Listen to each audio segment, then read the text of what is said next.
இந்த சதீஷ்குமாரை நம்பி தாங்க இந்த 2 சின்ன குழந்தைகள், அவங்க மனைவி எல்லாருமே வாழ்ந்துகிட்டு இருக்காங்க.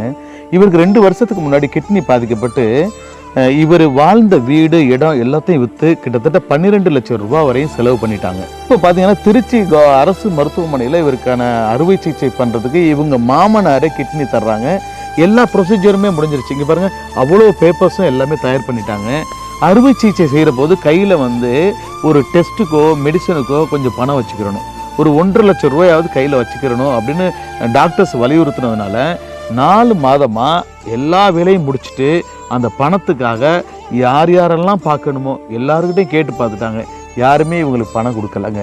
இதனாலேயே இவங்க அறுவை சிகிச்சை இதுவரை பண்ணாமல் இருக்கிறாங்க. இங்கே தஞ்சாவூர் மாவட்டம் கைவின வயல் கிராமத்தில் தான் இப்போ வசிச்சுக்கிட்டு இருக்காங்க.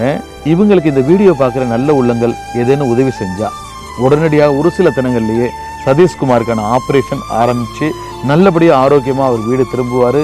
இவர் ஆரோக்கியமாக வந்ததுக்கு பிறகு இவங்களுடைய பிள்ளைங்கள், சின்ன பிள்ளைங்கள், இவங்க மனைவி எல்லாருமே சந்தோஷமான வாழ்கிறதுக்கான ஒரு வழியும் கிடைக்கும். அது உங்கள் கையில் இருக்குது. தயவு செய்து கீழே கொடுக்கப்பட்டுள்ள இவங்களுடைய ஜிபே நம்பருக்கு உங்களால் முடிஞ்ச உதவியை நீங்கள் செய்யணும்னு கேட்டுக்கிறோங்க.